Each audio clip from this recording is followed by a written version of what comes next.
Yeah, thank you, Symantec, and thank you, Cody, for organizing this. It's cool. It's kind of close for me. I work just up the road at Collier IT. It's a little Oracle partner systems integrator shop, and it's pretty close to home. I'm Seth Miller. I am, by trade, by title, I am an Oracle DBA. We won't hold it against you. Yeah. I do not work for Oracle. I always have to say that at all of my presentations just to keep the things getting thrown at me. And I've been doing that for about 10 years. And about 2 years after I started being an Oracle DBA, I became a Linux admin. Most DBAs are Linux admins of some kind, or sysadmins of some kind. They have to be, because there's so many different layers, so many different pieces that support the database. So I do a lot of database stuff. I do just as much sysadmin stuff. I said I work at Collier IT. I'm also an Oracle University instructor.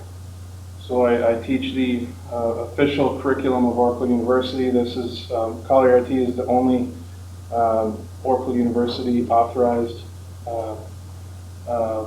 training company in the tri-state area, I believe. And so I deliver most of the core database material, core database topics. But we also do a lot of Linux presentations. If you're not familiar with Oracle's dive into Linux, they came out with their own distribution a number of years ago. They contribute heavily to the Linux. It's a Red Hat derivative, Oracle Linux.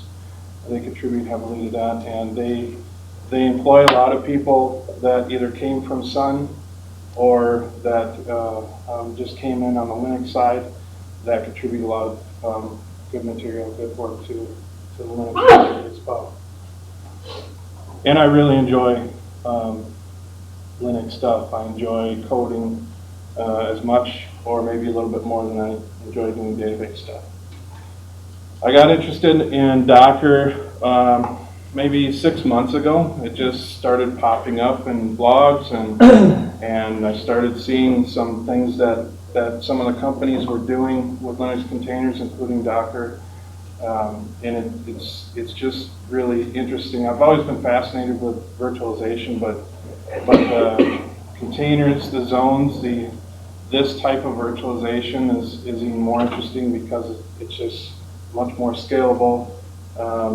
It's much more fluid than virtualization, and I've been able to do some really cool things with just running the VM on my laptop. So we'll go through some of that today, but before we do that, we'll just go through a basic introduction of what is Docker. I'm also an Oracle ACE, which is Oracle's recognition program for people that evangelize and share content. I do a lot of speaking at conferences. I do some blogging. I do some presenting, and Oracle's recognized that. I'm also on the board of directors of the Independent Oracle Users Group, which allows me to meet a lot of neat people, and I get to be involved in the two big conferences that take place every year, the Oracle Open World and Collaborate, which took place just in April in Las Vegas. I just retired from being the Twin Cities Oracle Users Group Vice President. Somebody took over that role for me so I could concentrate on IUG. I'm a Rack Attack Ninja, which is rackattack.org. It's actually kind of a user-driven install fest that's been documented in Wiki. And it's step-by-step screenshots for installing Oracle RAC, which is its high availability clustering solution, on your laptop in VMs. So if you want to learn how the basic database functionality or basic database install for Oracle works, rackattack.org. Rackattack Ninja means I participate in the install fests at the conferences, and I contribute to the content on the wiki. I do live locally, about 8 minutes from here, and I mentioned Collier IT. So what is Docker? Docker was started by a guy named Solomon Hykes, which if you watch that Twit TV video that was posted on the Meetup site, that was Solomon. He started Docker as kind of a side project in the company that he works for.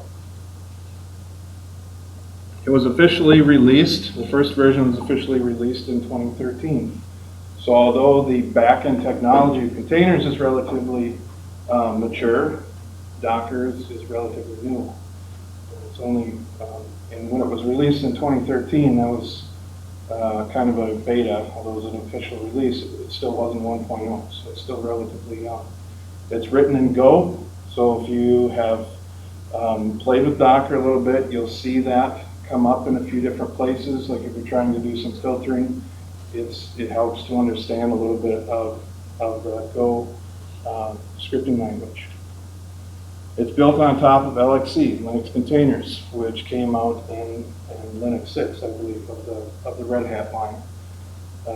And there was APIs in the command line for Linux Containers, still is, but it's relatively clunky and not very scalable.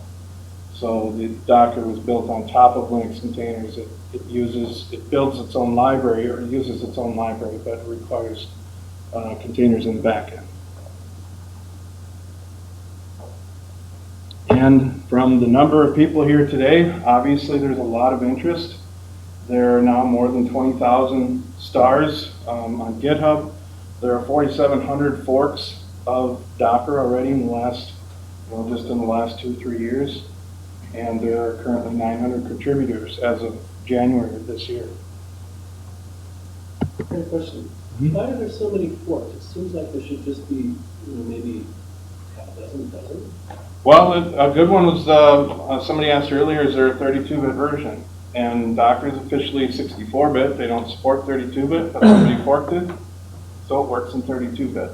Anytime you're contributing, you make a fork and do pull requests. So that's just anything, that can be just any contributor. Yeah. And if Doesn't you're necessarily mean it's an actual full project that's spun up on it. And if it's a project you're working on as part of your job, you're probably required to fork it anyway so that you can keep track of the stuff that you're making changes to and eventually contribute that back to the original product. Or you may take like a specific time where you need to go back to a certain date.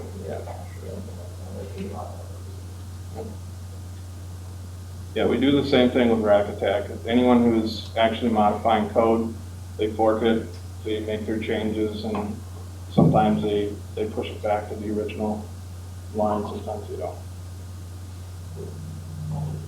So the presentation I put together is a VM running inside of VirtualBox on my laptop.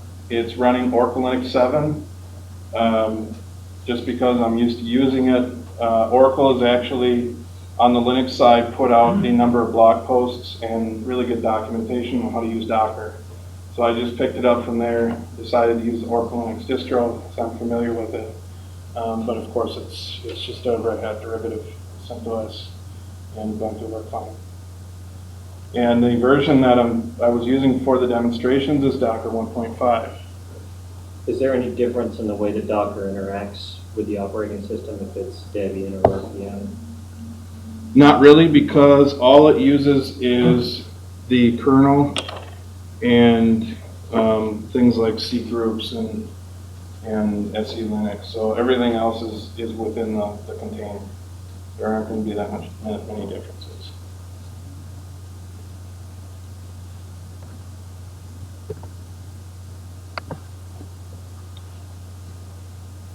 So the way I put this together, because I think it's easier to see, is to put up a screenshot of the terminal that it started in and to put a little note on top so I can actually tell which step we're on.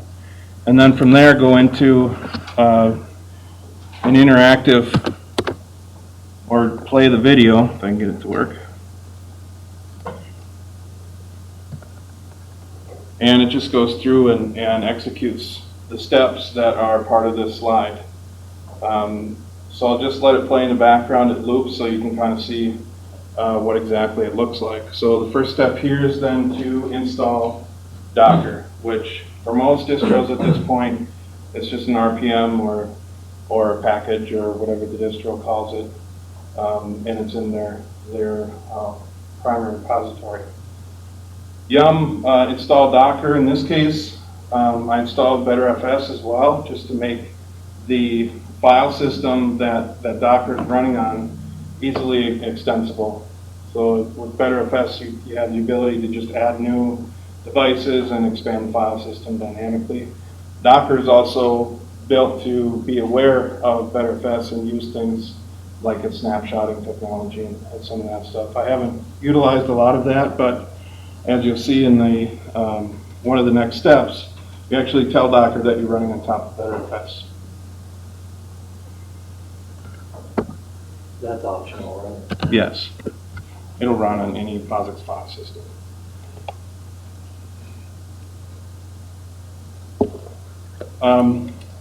In this case, I have dev SDAs where my host operating system is running. I added a second disk just for the Docker containers that I'm creating.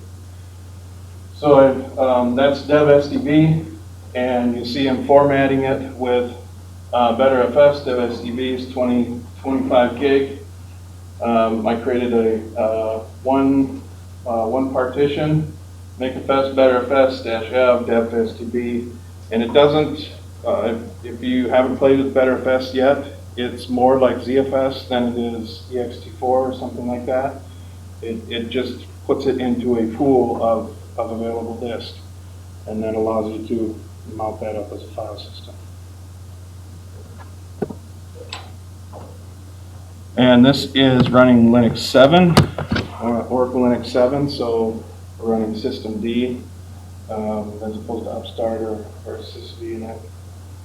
So I create, first I get the UUID of the def SDB, the drive I just formatted with BetterFS.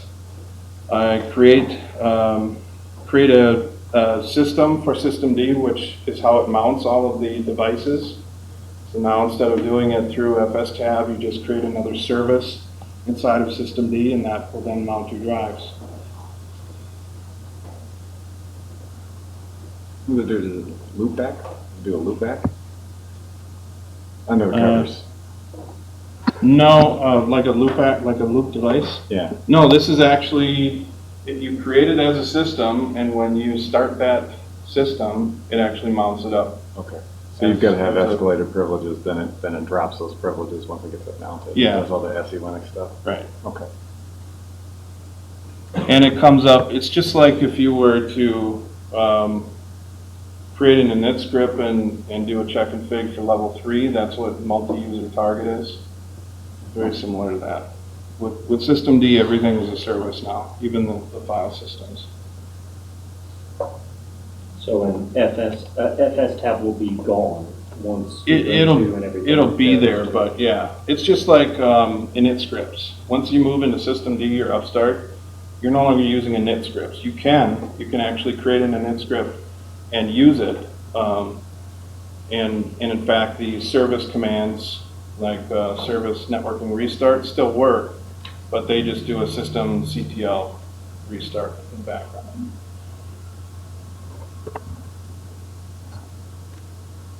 All right, so we've got a service created. Now we can see it's not mounted yet. It's just our standard file systems, systemctl enable varlib docker.mount. That's the file that we just created. And if we change enable to start, it will start that and actually bring it up as a mounted file system. And now we can see it's the last one there, dev SDB. It's mounted as varlib docker. And if you stop it, it's the same thing as doing a U-mount.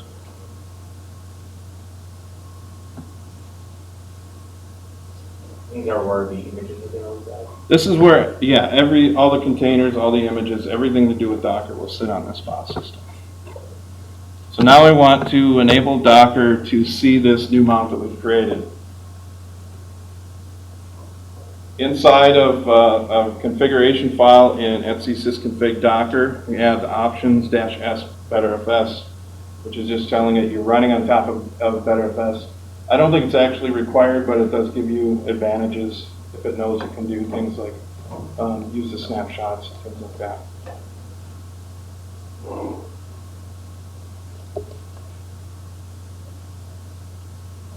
We copied the Docker service into the systemd directory so you can actually do systemctl commands on it. Enable the Docker service, change enable to start the Docker service. Now you can see it's running. And it has a dependency on that file system. So if that file system's not up, it's going to push it up first before it can come up.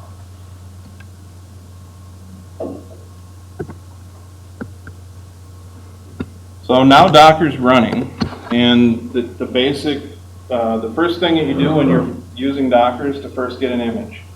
Now, Docker hosts its own repository of images, and it's open for the public. It's kind of like GitHub. As long as you keep your images public, you can use their repository to store your images. Is that where the shipping stuff comes in? Or the what? Shipping, I forget the command, but I read something about shipping, you ship it off and pull it down. Yeah, well, it's even more basic than that. It's a Docker pull or Docker push. Okay. Docker pull is if you're connected to the internet, it'll go to registry-1 docker.io, and that's where Docker's repository is. And there are thousands of images there, and people push new images up there all the time. The nice thing about it is it's similar to GitHub in that the images are rated, and they will be sorted by the rating that they have. So if you do like a Docker search, Oracle Linux, you'll see tens or hundreds of images, but the official one that was released by Oracle will be at the top that has the most stars. So you kind of go off the ratings to see if it's a stable image, and if it was pushed by a company or just somebody messing around.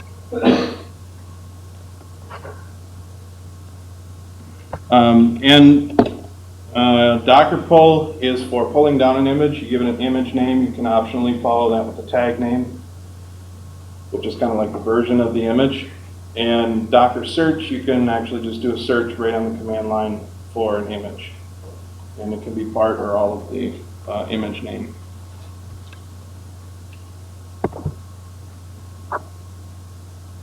So we've got an image pulled down. So now we'll just do a basic container.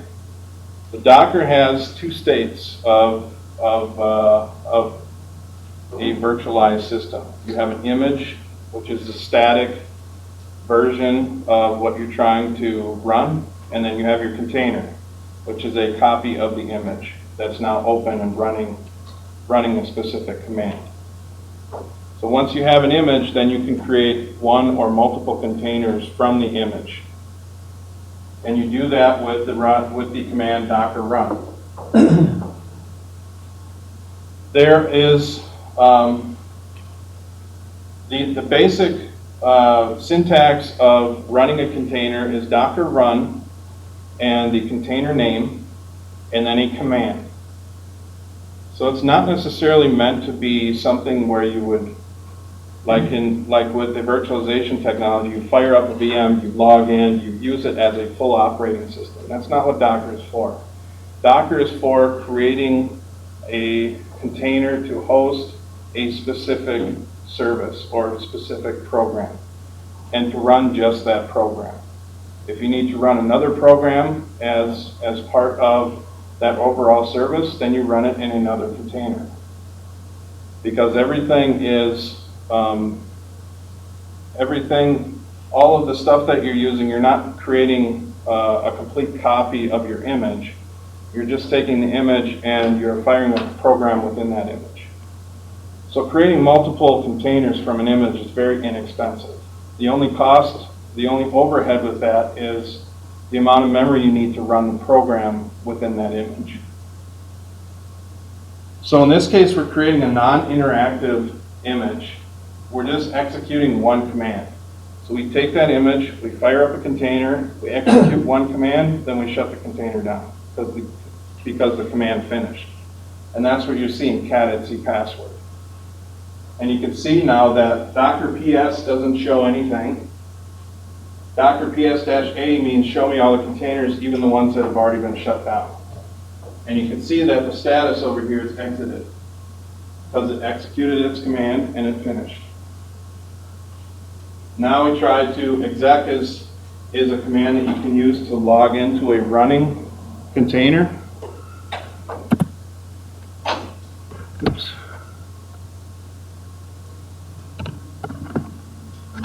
And we could see that that container is no longer running.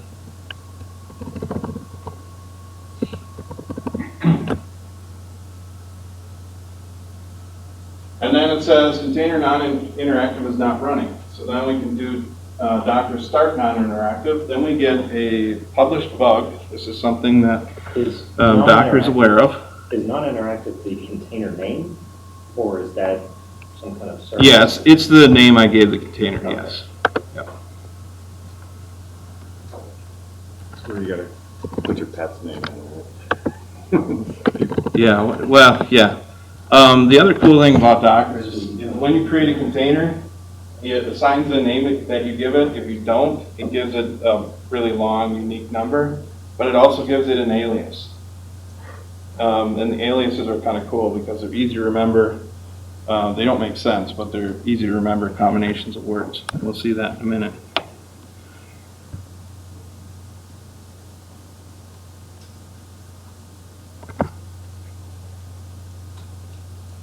So this is wrapping, in case that wasn't obvious, but so the image name is interactive.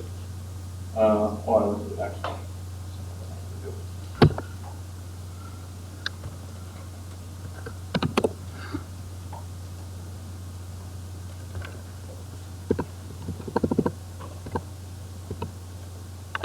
There, so we try to start it, and it's going to give us an error because there's an existing scope from systemd that exists. This is a published bug. Then you just go in systemctl stop, and then you copy this scope right here. I don't know why this hasn't been fixed yet. But then we try to go in and start the same container, and we get confirmation that we did start it. But all it did was start it and then stop it again because the command that we gave the container, cat password, is finished. It's not something that keeps running. It runs and then it stops. So the purpose of that container has been fulfilled.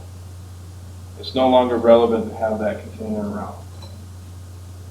You see that, and RM removes the container. It doesn't remove the initial image, but it removes the container, and it's no longer available to run. So if you're getting used to containers, this is probably the best way to start, is to create an interactive container. So we do the same thing, Docker run -I is interactive, -T is give it a terminal. And then we're giving it a name, interactive.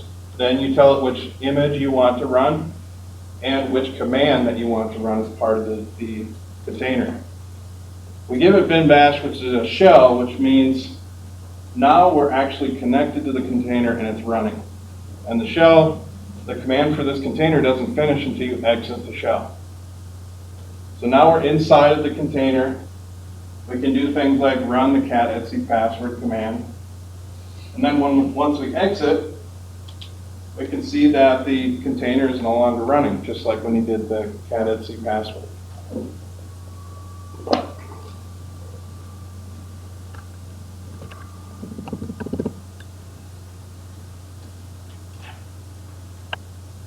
How big is a container outside your program that you're executing? We'll look at that. Okay, so that container's gone. We removed it. Now we'll go in and create a background container. So most of the time, once you have the image, you have your image created so that it's going to actually run a program, like a web server, for example. You're going to run that container with that program in the background. And that is now a functioning container that's actually serving up something.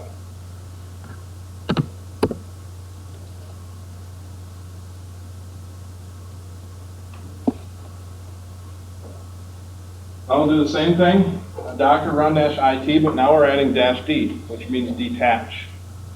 So it's going to run the command, but it's not going to, you're not going to be connected to the container. It's going to start running in the background. Now we can see that the status is up 3 seconds, so the container is currently running. We also executed Docker PS instead of Docker PS-A.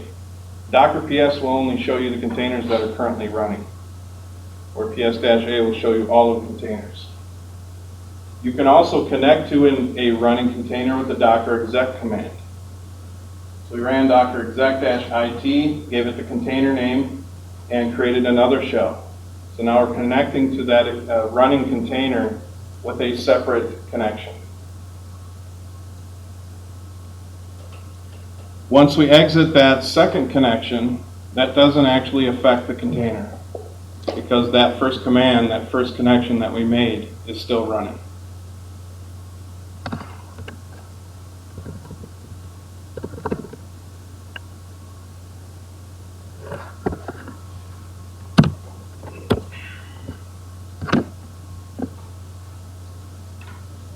So now instead of doing a Docker exec, we're doing a Docker attach, which means we're connecting to the original command that we executed as part of the creation of the container.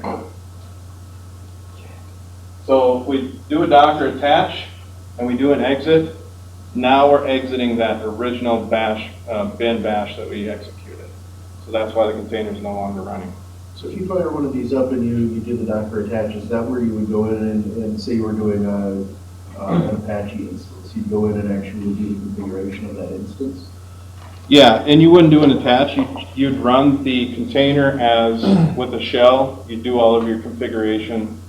Then you'd exit out. Then you'd commit that container back to the image, which is what we'll look at next.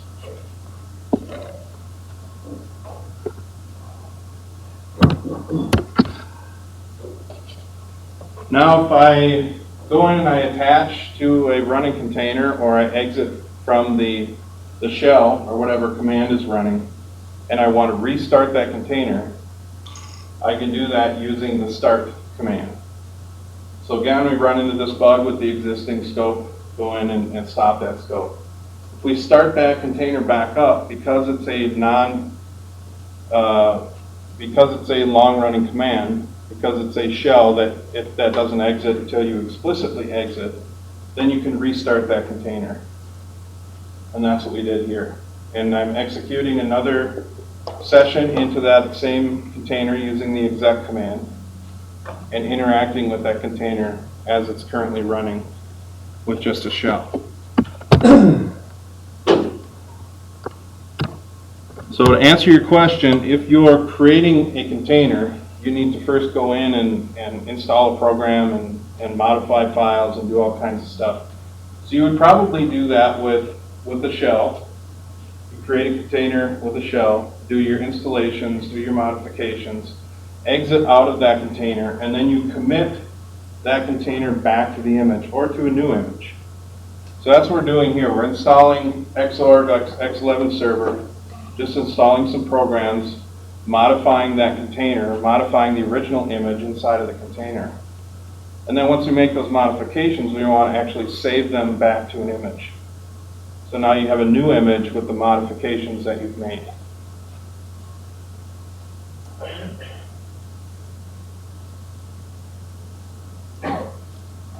So is it really doing, I mean, are we doing some sort of you said an XOR, right? Are we grabbing an image, applying diffs, right? I'm trying to, what if you want to build your local repository versus storing it up in somewhere else? Well, once you download the image, then it's on your local machine. All the files that come with the image are on your local machine. So does it make sense to have a GitHub, like a local GitHub? It's a local, well, it's inside of the Docker program. It's inside of the file system that Docker creates. But the changes that you're making to containers are versioned on top of the original image. So now that we're making changes here, we're doing a commit. So we're committing this image to a new image, or committing the container to a new image, creating a new image from the changes that we make.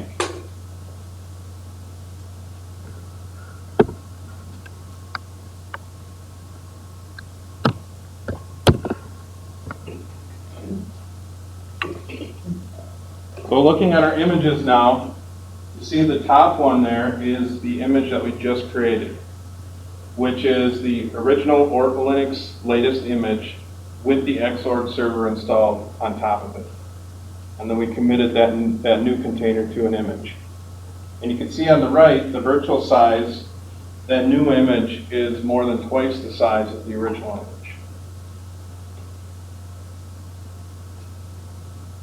So now we're creating, now we're running this image that we just created as a new container. And we can see when we list out that Xorg package that it now exists in that new container. So the changes we make are persisting now through that new image that we've created. If I'm jumping ahead of you, tell me, but that sounds like a nightmare of getting a bunch of containers outdated. How do you manage updating all of these across multiple containers and images? Yeah, the question was about managing containers. The containers really shouldn't be the part that would be managed. You would manage images. So any container really shouldn't have changes in them that haven't been committed to an image at some point. Because a container is temporary, it's volatile, and if you're making any changes to a container, they would be committed back into an image before that container would actually be used to service a function.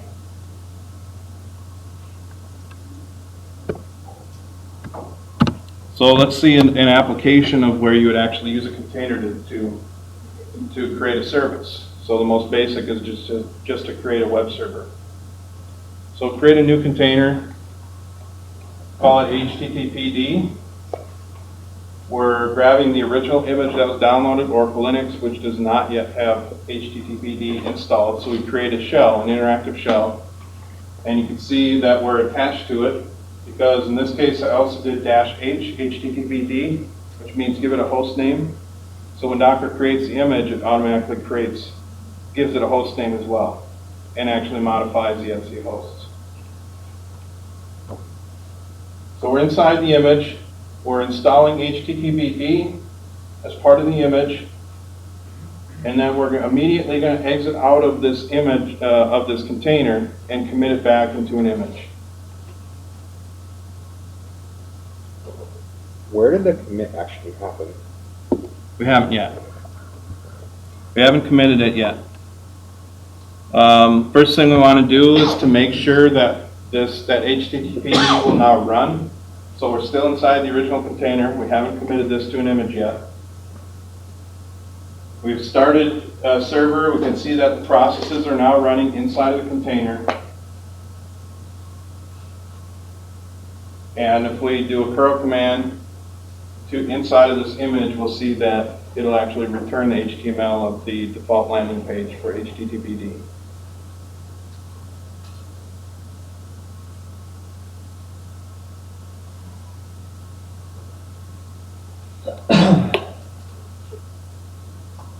And there it is.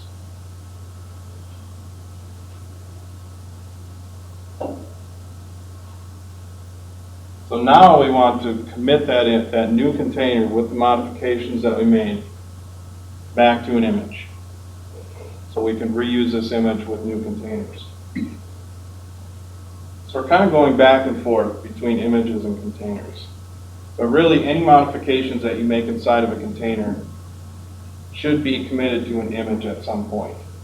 And then the container, as it's functioning as a service provider, doesn't have any changes from the original image. It's just now running a service that you created as part of the image. So we created this image. Now let's look at the image a little bit and see what is actually being saved as part of the image. So the Docker inspect command allows you, it prints out a bunch of information about the image or about a container. And I did some filtering to show you the IDs, which is that long numerical number, and the sizes. You can see the ID matches the ID if we do Docker images of that image. So we're looking at the image at this point. But you can see there's a parent because everything is versioned inside of your images. And it's versioned on top of the image that you took, that you created the container from. So its parent is Oracle Linux, the original image that we downloaded. So any changes that we made to that image, to that new image, is actually versioned on top of its parent. So dependencies and everything go in layers, basically. They go in layers, just like if you were to do commit something in Git or commit something in SVN, you're only committing the changes, and you're usually using all the original files or the original parts of the image from the parent. It's also the reason why if you try to delete this parent, it will give you a warning that you have children that are depending on that parent.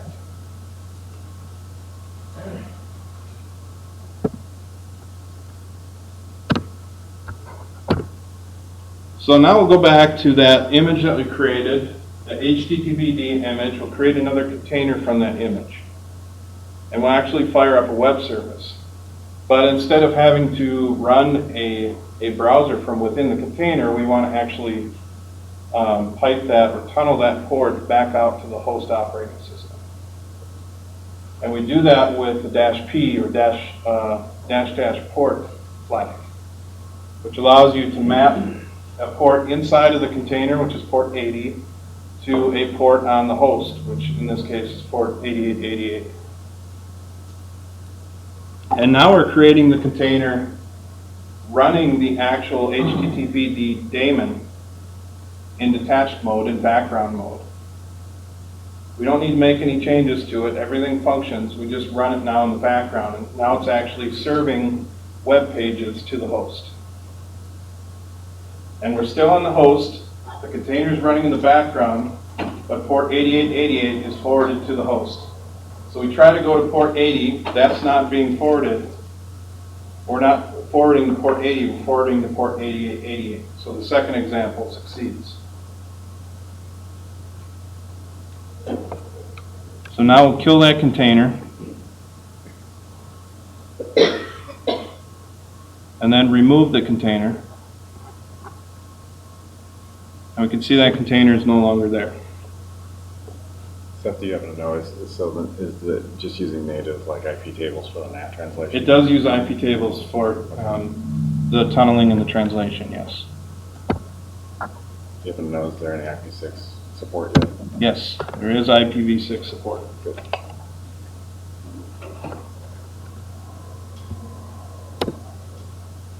So there are going to be files that you want to persist or that you want to share between containers. So what you can do is map a directory inside of the container to your host.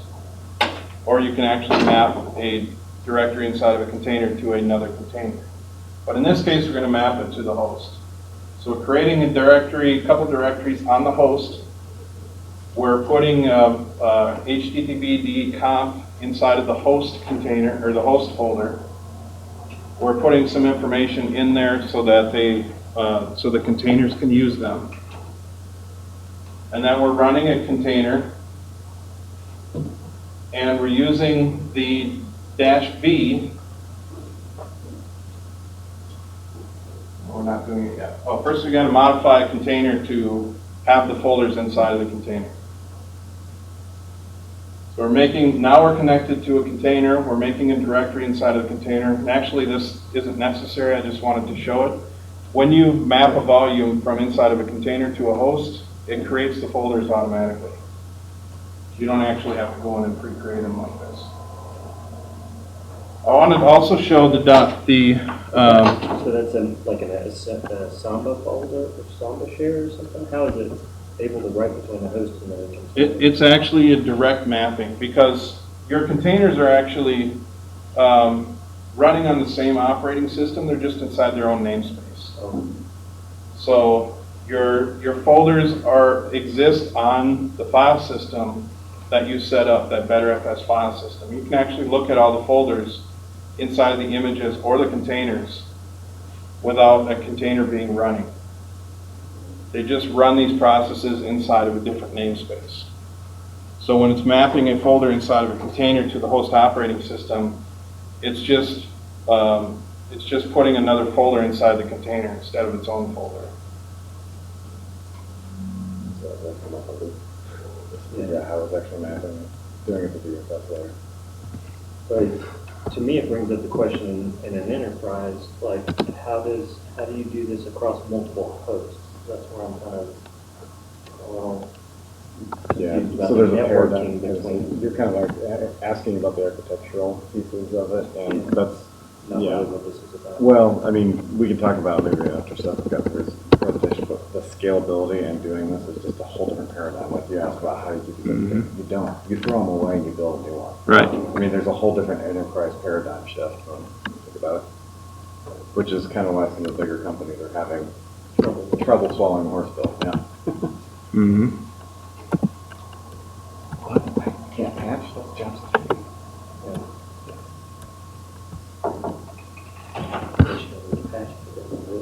Yeah.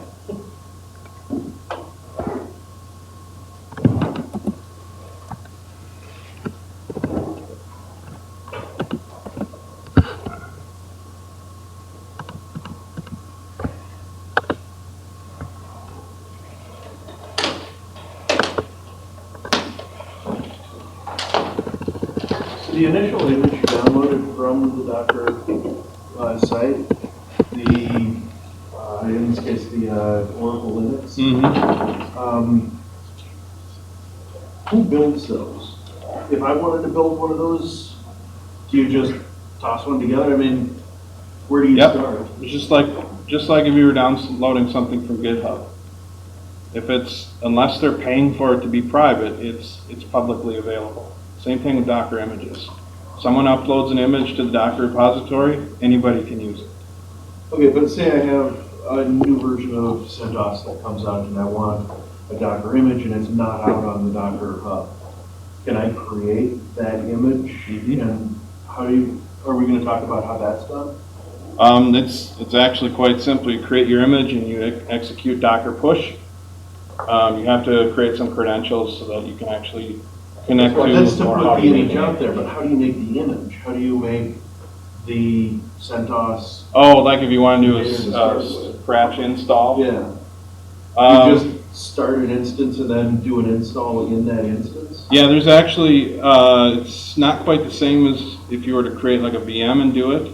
You have to create a base image before you can create a container to actually interact with. And there are instructions on Docker on how to do that. I'll probably create another presentation on how to create a new image and how to do something called a Docker file, which allows you to create a script basically to create an image from scratch, which is basically what you're talking about. Sure. Yeah, but there's no way to like mount up an ISO and do an install. It's created in a different way. Okay. I know at work, if we do this, they're not going to let me pull anything down from the Docker Hub. I will have to create everything internally myself. Right. Because that's the way it's done. Yep. I hear you. Yeah, that's exactly what I'm talking about, the enterprise, same problem. Yeah. You know, it's like, It's a different paradigm. Yeah. At home, I can throw this together, I can throw, Minecraft or something on there, and run it to my heart's content. Yeah. At work, they want me to do all the rest of the well, stuff. and that's the big paradigm shift too. I mean, you know, I work for a big company and their biggest problem is today, even before you talk about getting to Docker, you've got your ISOs, your security people, checking things post image creation and post application deployment. It's too late by then. And you've got to get them involved with the creation rather than the, you know, and it gets back to, are you a reactionary person or are you a, active person? And trying to get our security organization to move is part of this push, right? And so I've done a whole series of meetings with them to try and prep them before I even say the word Docker. Right. Yeah.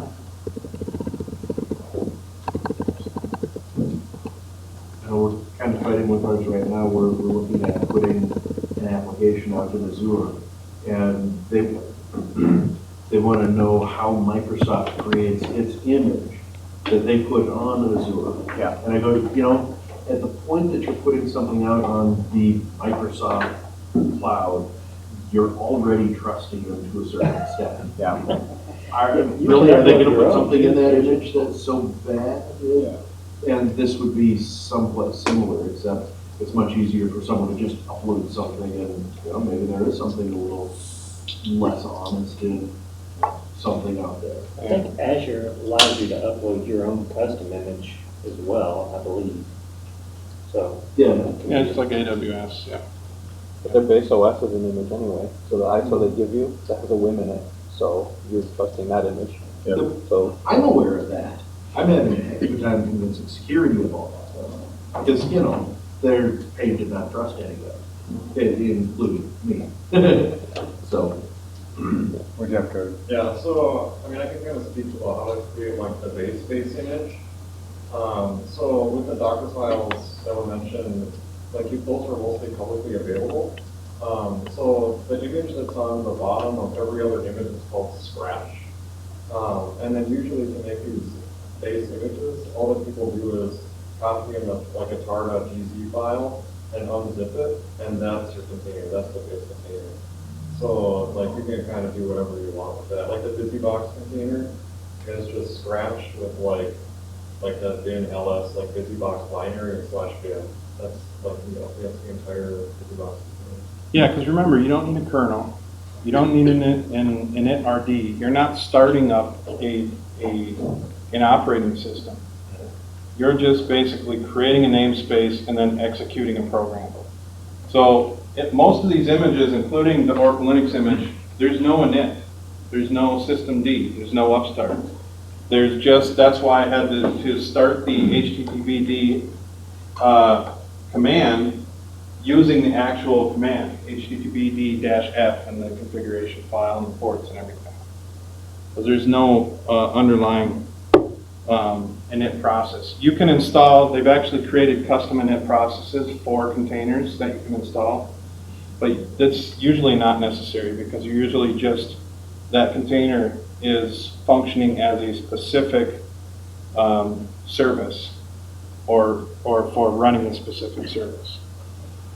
So in this example now, we've created another container from the image that I created, but we're mapping with the -B opt my Oracle Linux HTTPD, which is the folder that I created on the host file system, to opt HTTPD inside of the container. So now all the files that exist on my host operating system in that folder now exist in the container as soon as it's created. So that way I can make all of the files that I either need to modify on the fly or that I want to survive after the container is dead. I can keep those on a local file system, on the host file system. And once I create the container, now the HTTPD service is using that conf file for my host operating system. So the first command, I've mapped port 80 to port 8888 on the host, and I've changed the index.html to just have server name : HTTPD. So now instead of that big landing page that you, the default landing page, it's just that text. And then I go in and modify that file on the host operating system, do another curl command, and the modification that I made shows up. So I'm modifying my HTML files on the fly and having that container serve those up.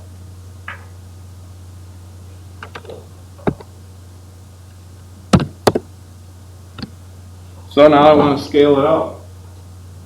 I've already got one container running a web server. Now I want an additional container running another web server. And that additional container is going to be using files on the host operating system again, but they're going to be different files. So I have two separate web servers serving up two separate sets of files.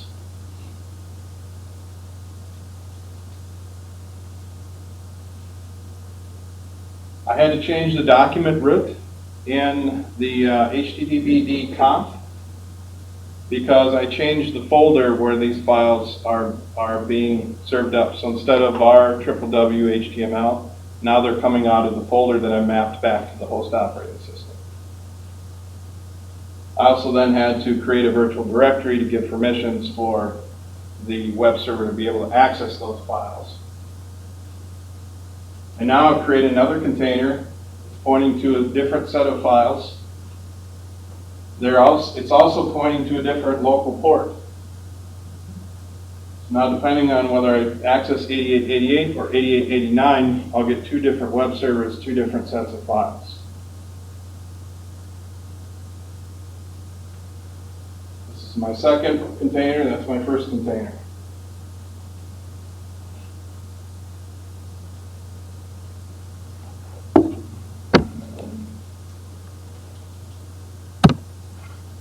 Now, every time you create a VM, a VMware, Xen, KVM, whatever it is, you have to create a whole new, you have to grab a whole new chunk of memory. You'll probably have a completely new image sitting on top of the disk that you have to consume. Containers are a little bit different, especially in the memory department, because you're reusing the same files essentially, or you're reusing a delta of the files. But the memory footprint is much less. So the first container we created, we're using 173 meg. And we'll go through and we'll create additional containers and see how much each additional container running a web server consumes.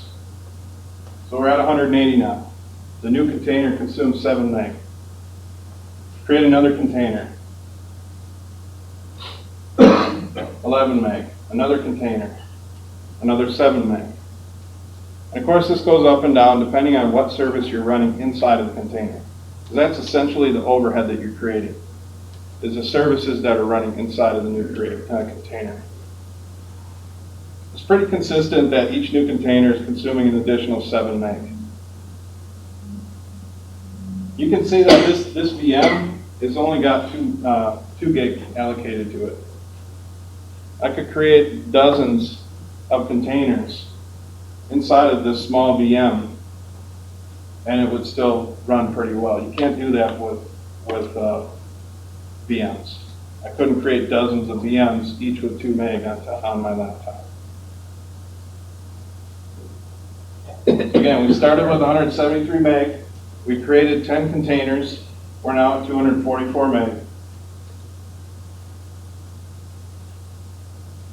10 containers consumes about 71 meg. And that's idle, assuming you have to look at it. Right, it's at idle, yes. Yeah.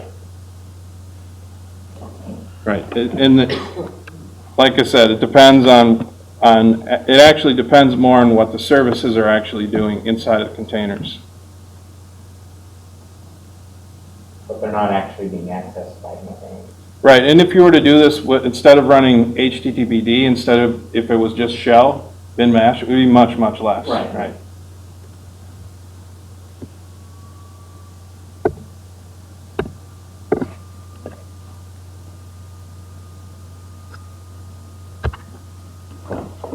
All right, so that's all I have for the presentation. I do have some more stuff to show, but do we want to take a break real quick, or should we just go on into the next thing? Any ideas? Okay.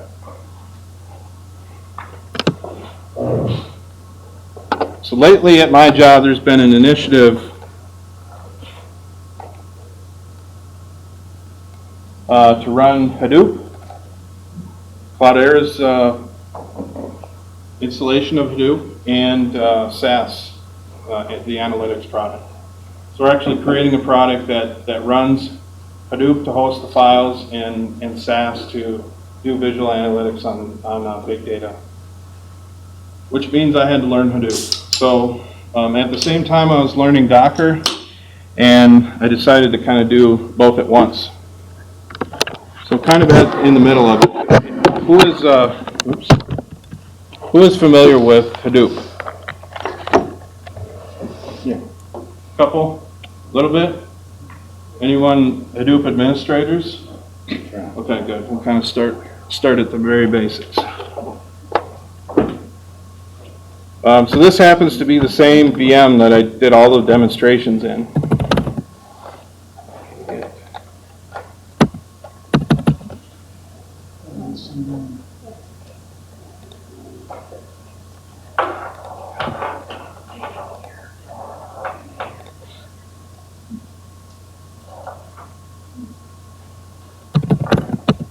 Okay.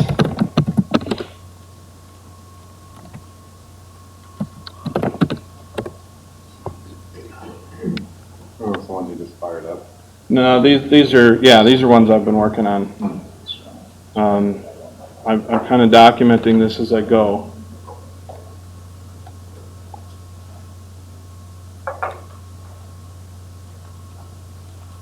So the first thing I wanted to show is because the Hadoop product is such a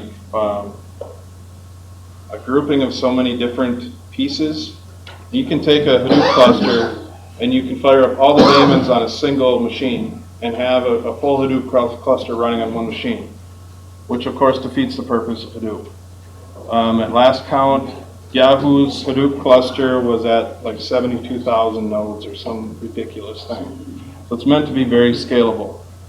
So basically you separate all of the different pieces of Hadoop into its own servers so that each server can do use all of its resources to work on a piece of what you're trying to do. Within Docker, when you create a container, you basically assign an IP address that is allocated to the containers, to the Docker instance that you have. So you have this subnet that's local to the containers or to the Docker instance. You fire up a container and it gives the next available IP address. Well, that makes it really hard to do stuff like DNS within containers. So I went out and searched, and pretty quickly I found out somebody had already thought of this and created a couple of Docker images that allows you to have dynamic DNS within containers. It's called SkyDNS. So the first thing to do in here is to fire up SkyDNS, which is actually two different containers.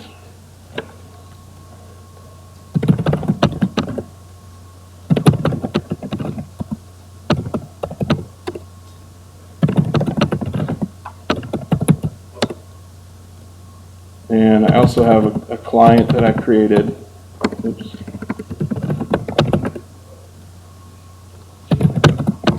Okay, so I've got 3 containers running. So the first thing to do for my Hadoop cluster is to start up SkyDoc, SkyDNS, a client, and then create name node containers.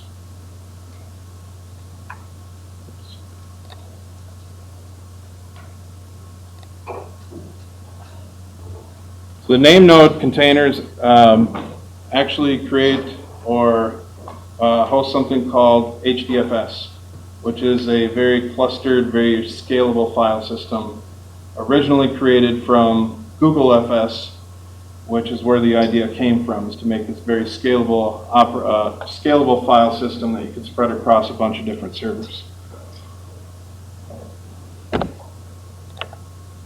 So I've got directions on what to do with the containers and how to modify them, commit them back to an image, and now you can reuse that image, create as many containers as you want, and scale out this file system. The name node container actually keeps track of all of the different files inside of HDFS. So that's the first container I'll create. Oops. You can see I've got the name node container right there.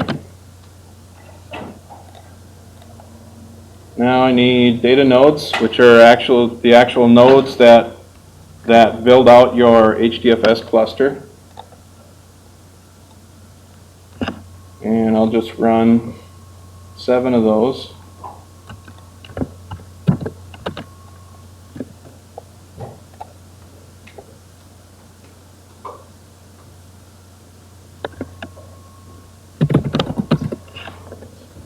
got data nodes, I've got a name node, I've got SkyDNS and a client.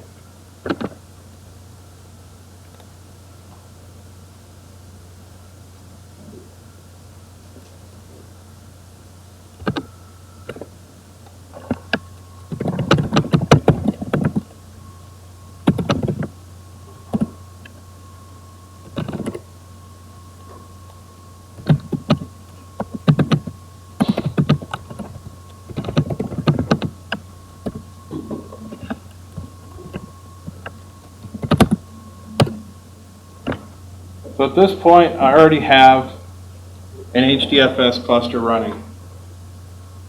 So if I connect, I'm connected inside of my client. HDFS uses URIs to actually connect to the file system. And I think the data nodes are still coming up. That's kind of slow. But this allows you to do Unix type commands. So if I do an ls on the root file system of HDFS, I can see that there's directories inside of here. And that's because the actual file system is sitting in persistent files on the host file system rather than being inside of the containers. So the name nodes are actually just serving as the service for the files that already exist. And I can see that now we have name nodes are actually serving out those files.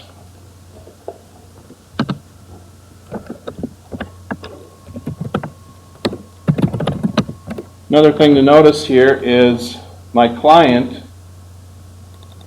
which is wrapped right here, has some ports forwarded. And it's also running an SSHD server. And the reason I did that is to use SSH tunneling to create a SOC server so I could connect my browser on my laptop into the container network using SOCs.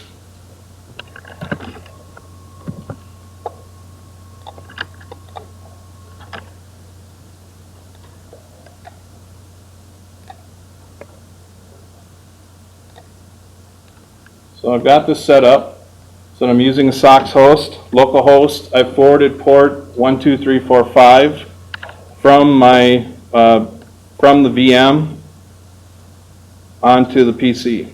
So now I can actually use this to access the GUIs that are being presented from Hadoop inside of the client container.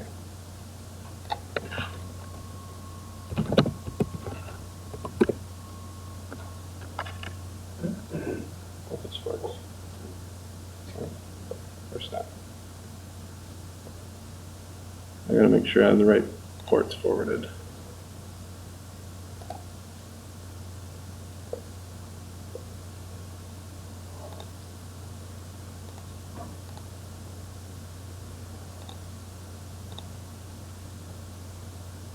Oh, that's right.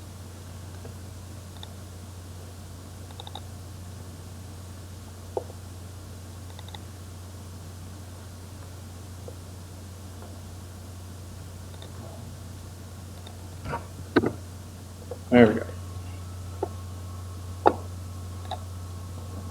So I'm using SOCKS and I'm forwarding the DNS entries actually through the SOCKS server. So the DNS I'm using is inside of that client server, or that client container that I created.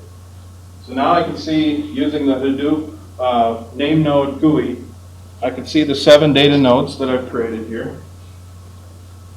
And I can see the contact and how much capacity they use or have available. But you'll notice that they all have the same capacity, and that's actually the entire size of that BetterFS file system I created. Because each container looks like the entire VM. So there are some issues I've run into with each of the data nodes thinking they have 16 gig of memory, and they all have almost 50 gig of file space and so on. So now I'm looking into using C groups, which Docker depends on heavily, to actually limit the resources that each of the containers sees. So they'll be more representative of what each container actually has. I can also look at the HDFS file system from here.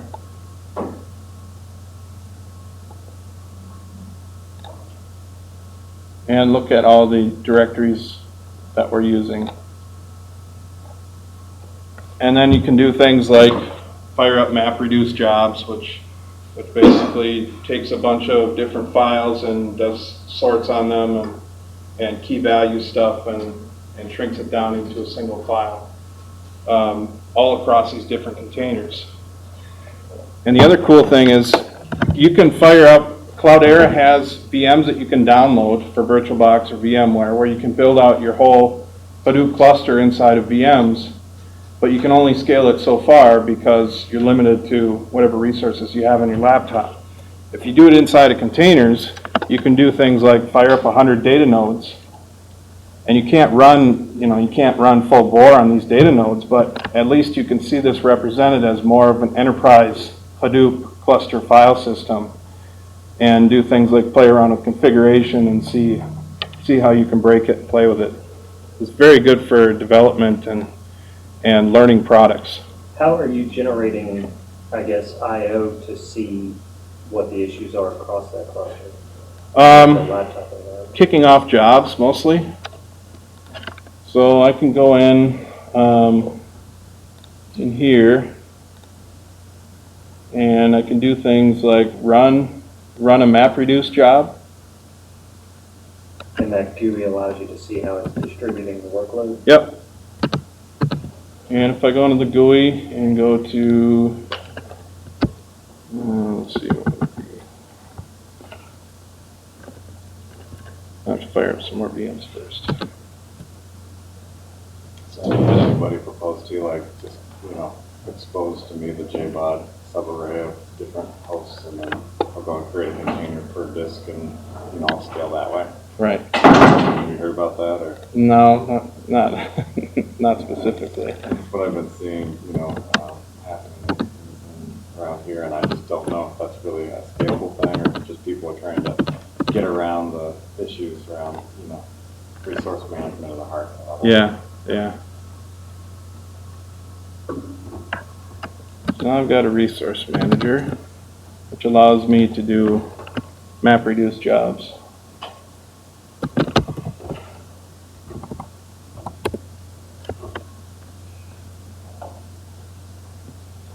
And that's running.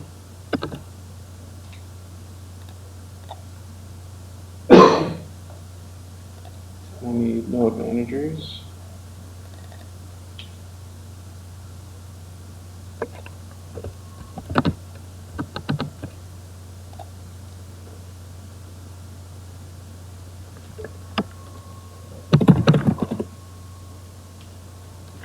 Well, I've got about 15 containers running now.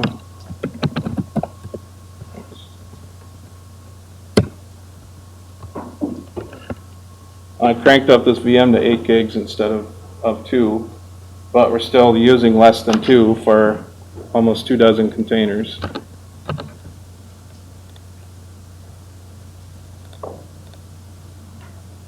And this guy.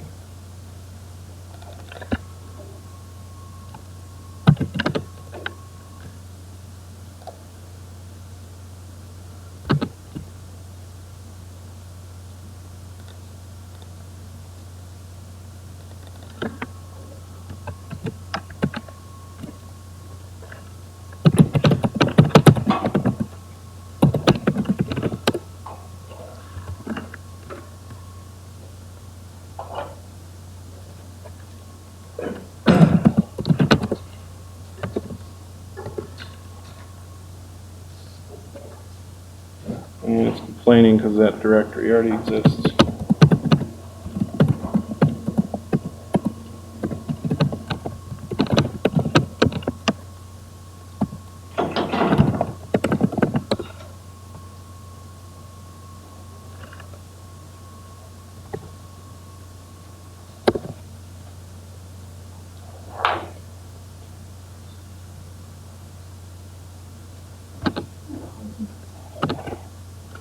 Okay, now I can see there's a MapReduce job kicked off here.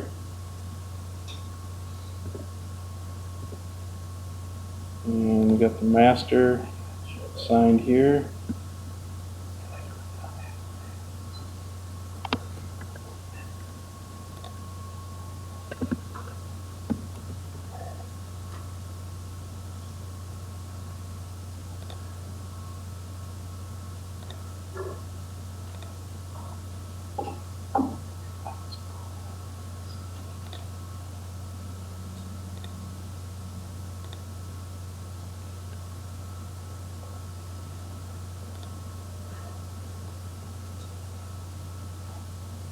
It's already completed, so I can't actually bring up the resources. It's a pretty small job, so it didn't do a whole lot. But in an enterprise Hadoop cluster with hundreds of nodes, you'd see this exact same thing. You'd see an application kickoff, you'd see the master that was delegated to it, you'd see all the data nodes that it was running on, where it would split up the mapper jobs into these different data nodes. And then you can go into each one of those data nodes and look at the resources it's consuming. So it looks very much like what you would see in an enterprise Hadoop cluster.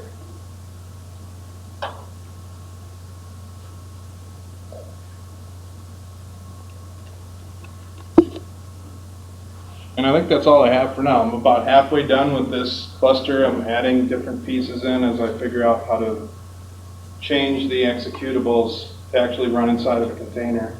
So most of the distribution that Cloudera puts out for its Hadoop cluster is through RPM packages. So you just install the RPM service, data node start, but then it returns a prompt back to you. So if you try to do that inside a container, the container dies as soon as the prompt comes back. So you actually have to break out that init script, find out which command it's actually running, and make sure that command runs in the foreground so the container continues to run as the process continues to run. So I'm having to break down each one individually. Any questions? You kind of glossed over this a little bit, but I'm still curious, back to Docker a little bit, is how you would run Docker in like a production site and have real traffic go to it. Do you take all your basic, your master zone or your host and have all those ports mapped and then tell your load balancer, hey, go to all these different ports? Or it seemed like there wasn't a lot of like, I can have each one of those containers have its own IP address, because in a load balancer, I ideally want to not have to map to a ton of different ports. I just want to say, here's all my IPs, route all my traffic through here and utilize these hosts. Yeah. So how does that kind of map out? Yeah, and you can, when you're mapping the ports from the containers to the host, you can just map a port and have that go to all of the host IP addresses, or you can specify a specific IP address on the host that you want to map that port to. So if you create 100 IP addresses on your host, then you can map a container port to each one of those host addresses. And then, of course, those host IP addresses can be exposed to the network using How those do you, containers. I guess that's the question, is how do you expose the network from your, You map the port to the host network, Yeah. to one of the host networks, whichever one you have on there. okay. And then you can either pick a specific IP address that you want to map it to, or just map that port to all the IP addresses on the host. And then those are then accessible. Those containers are then accessible through that port. And then I would have to tell, like, I'd have to have some process that says, hey, grab all these dynamic IP addresses with this port and stick them in my load balancer configuration. Right, or just have it, have it segregated out by port, instead of just have one IP address on the host and have your containers mapping to different ports on that IP address. Right. I see a lot of work that they're pushing Snapdragon microservices with business services, Yeah. than anything else, and that's what they're just mapping out. Yeah, I One prefer server not to port. map ports personally. I prefer IPs unless you have some sort of like detrimental, I can only handle a class C or something Yeah. like that. Yeah, that's one of the last struggles I really see Docker for wide adoption in enterprise. You just nailed it on the head. Yeah. Because load balancing, and then you get to like, okay, so how do you handle all your sequence IDs and TCP, right? Because there's only one sequence number And you can only go with someone header packets, right? Particularly when you're handling HTTPS. Yeah. Well, in Docker's, the guys from Docker are pretty clear that they created this for DevOps. They created it so you can take this environment, you can give it to your developers in this nice little container. They will all have the same environment. They don't have to worry about having different Java and different pieces. They can deploy it, they can make their changes, they can commit it to a repository, and then they can run those changes up into production. Yeah, and that's the question is how is it really like production? Because it's not exactly the same. Right. No, I mean, there's environmental changes.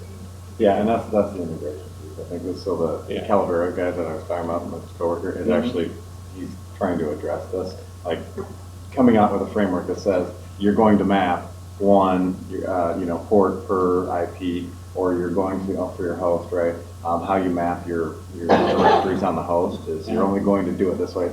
He's just trying to set that framework for those large production environment shops. Yeah, and Docker is not short on money.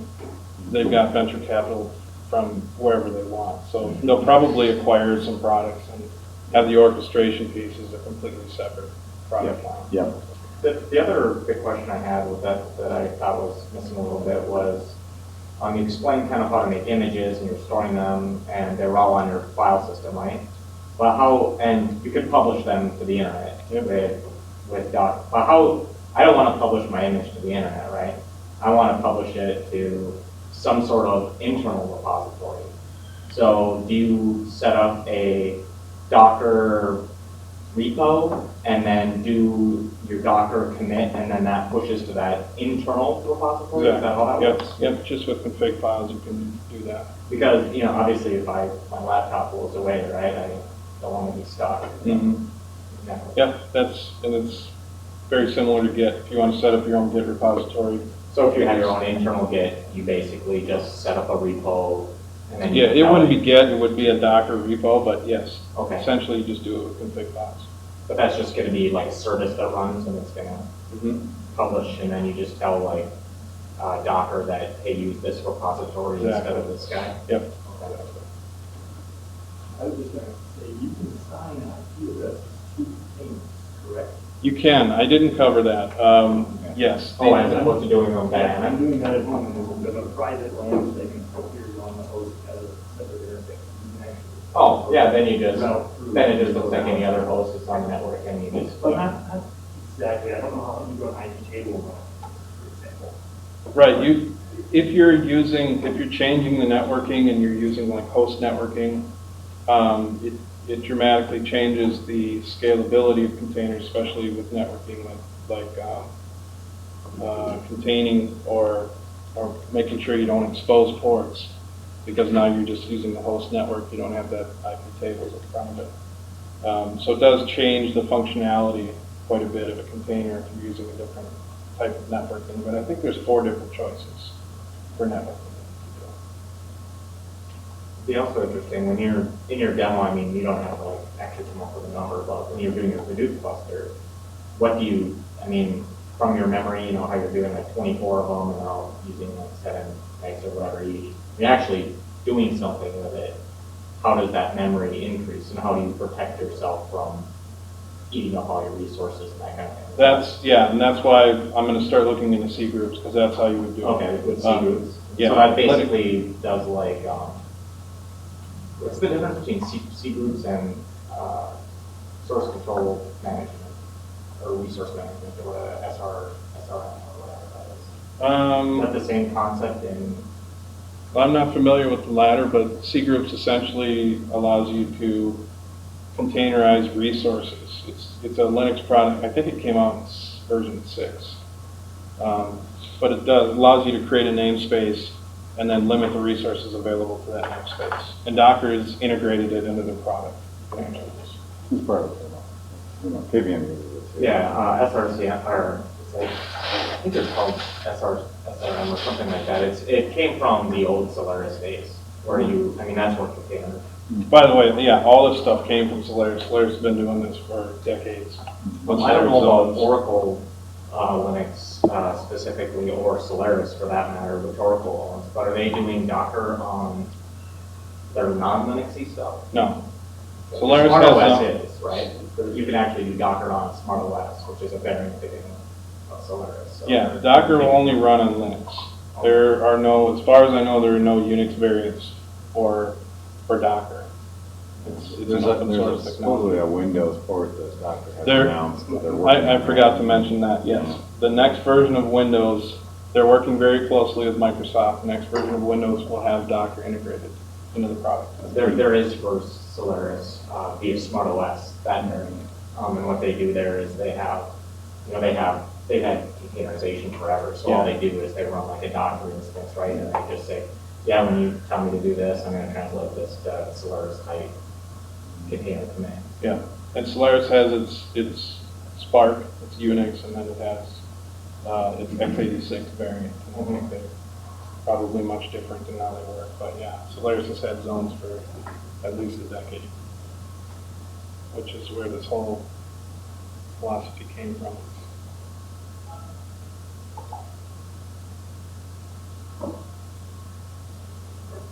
Cool, well, Thanks very much. yeah, thank you. Thank you, Steph. Thank you very much. One other question I had was, do you try to scale this out on like a, I'll say it, like a mid-range server ever to share with other developers?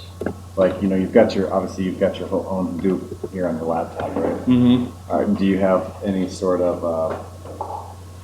first like through Collier, or, you know, the places you're consulting through where you've got a group where the developers are actually sharing like a cluster or something like that? Yeah, because like the client container, I'm actually mapping a port, and it's just a port that's running an SSH. So I can tunnel whatever I want through there, and that's where I got that SOX, tunneling through that SSH port. So essentially you can do that between different PCs, is just tunnel a port through the host to the other host into the other containers, and now you have connectivity between all your different containers. Yeah. Or you can do like what we're talking about, change the networking type and actually use host networking within the containers directly, and then you have host-to-host communication. Cool. Yeah. Any other questions for Seth? Are there any security implications, or does this help solve DDoS attacks, or? Well, everything you have with any other type of OS or virtualization is just as relevant inside of a container. The Docker guys have made it very,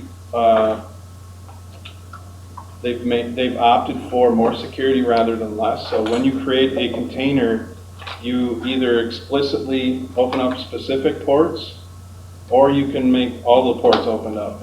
But they both have to be explicitly contained in the Docker file. So if you don't do anything, there are no ports exposed to the host operating system. And you can further lock down your container from other containers. Even though they're on the same subnet, you can still lock that down. So you have to explicitly open up ports and make them available, but it's still running a process that's susceptible to DDoS and all that kind of stuff. Docker does integrate with SE Linux very closely. So you can use some of the SE Linux stuff to further limit what's available, the vulnerabilities. Hey, I'm still in the Morse code range, and you took and put a partition on that hard drive. How did you do it? I tried it on mine when I wanted to put, say I had 3 hard drives, and I wanted to make more partitions, so when I opened up my computer, it would show, you know, like say Windows and a bunch of, well, Solaris would show, oh, I don't have any much. But all I did was screw mine up, and I got it to work one time where I know what Ubuntu 9.1, it automatically, if you have more hard drives in it, it made a partition for it. Talking about like dual booting? Yeah, right, dual booting or triple booting, whatever you want. But I see you made a partition, and I could barely read what it said.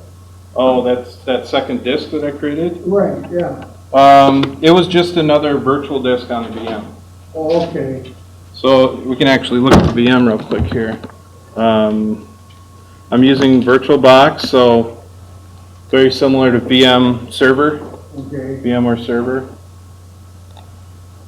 And I have one VDI, that's where the host operating system sits, and then I created the second one, which just shows up as DevSDB when you do an fdisk. And I just formatted that with BetterFS and mounted that up specifically for the Docker containers. yeah, that VirtualBox is pretty clever. Well, you're very clever yourself. Oh, thank you. Well, VirtualBox is free, and it's Oracle's very actively working on it. It's actually come a long way since Sun had it. It's a nice product. So is VMware Server. Can you imagine what Alan Turing would say if he was sitting here today? With what? Can you imagine what Alan Turing Oh, would yeah. say if he was sitting here today? Yeah, I mean, that man was eons ahead of everyone. Yeah. And that Enigma, I had a copy of that running on my old Amiga machine. But, I mean, now everything is so fast that you could solve that problem in nothing flat. Yeah. That was, but I had it on there, it was pretty good, and then it's just like that PGP, I don't even think they use it anymore, the computers are so fast. Yeah. So, no. Has anyone seen Halt and Catch Fire, the series they ran on AMC? It's basically in the early 80s, they took an IBM computer and they used an oscilloscope and needles to look at the individual chips on the board and reverse engineered the BIOS on this old PC. And They got sued for you it? couldn't do that. So the stuff is all microscopic now. There's When I no had my way. Amiga, you could take the chips out, Right. put new chips in, but now you had to cut into the circuit board, which is really hard to make some changes in there. But I mean. Yeah, you can't do that anymore. That's Not what without I robots. see stuff now. Yeah. Like your double electron microscope. Yeah. 500 or 1,000 or 4,000? Do you run, I know one big common annoyance with when people have a Docker too is dev mapper issues. And every Docker talk that I've been to, or each person I've talked to that's run Docker, always complains about dev mapper issues. Have you run into that? I don't know. I guess I would have to know what context. Maybe Well, they're, anytime they're kind of like building containers and doing stuff. Oh, where they they'll- need separate they'll disks. bake images. Yeah. And they'll try to boot up those images, and they'll oftentimes, especially in like continuous integration type sites, they'll build these images, try to get them into production, all that kind of thing. And when they start automating that process, a lot of times when it comes up or tries to build, it can't find dev mapper yeah, like it's, stuff, and then we kick it off again, and it's like a race condition type of problem. yeah, and the stuff that I'm doing, that we're doing is really small scale, so we can just do it as a single container. We don't have to have multiple devices mounted up. It's on BetterFS, so I don't have to worry about device mappings or anything like that. But yeah, I haven't run into it, but I could see where it would be a problem. Yeah, so like my team does use Docker like all the time, and we used to use Device Mapper, but Device Mapper like totally sucks for Docker. Like it's issues like that, you know, all the times. So like now we almost like sold using Review and just like BetterFS or AnyFS or. So you basically just gone to a different file system. Yeah. And fix those bugs. Yeah, and like Dev Mapper is like kind of going away. They're kind of replaced with OverlayFS, which is like the new overlay file system. So that, I think they integrate more already actually. The problem is a lot of, Yeah, that's better. yeah, a lot of companies, I know where you're talking, they still use LVM, which is mapping of that. So that overlay just hasn't reached that particular audience yet. All your the medium scale people who incorporated LVM less than probably 3-4 years ago are like, damn it, we have to move again, you know? Yeah, BetterFS Jobs, or I guess. like OpenZFS, and a lot of places won't use that because it's you know, kind of a hack from the original. But BetterFS is becoming. Performance issues too. But Yeah. I don't think, last I checked, it's been a while, but in fact, I know it's called ButterFS, not BetterFS, but BTRFS, so I guess. Yeah, I've always, when I Whatever. looked it up, it said it was called ButterFS, Okay. but that may have changed, who knows, but, That was due to all the meltdowns that had. yeah, Yeah. exactly. But it wasn't, nearly feature complete relative to something like DFS. Yeah, it's relatively new. Used it for a while. Oracle's is, I think it's either now or it's later this year, they're supporting the database on BetterFS. Red Hat is looking at getting BetterFS as their default as well. However, they've been having minor issues that are just major enough to make them not go full on in. But they say probably in the 7 realm somewhere they're going to. Any other questions? Yeah. Somewhere in. the Oh, range. They're not gonna wait until 7.4. They're bringing it in on Okay. time. Or 6, yeah. We'll see what they do. All right, let's give Seth a hand,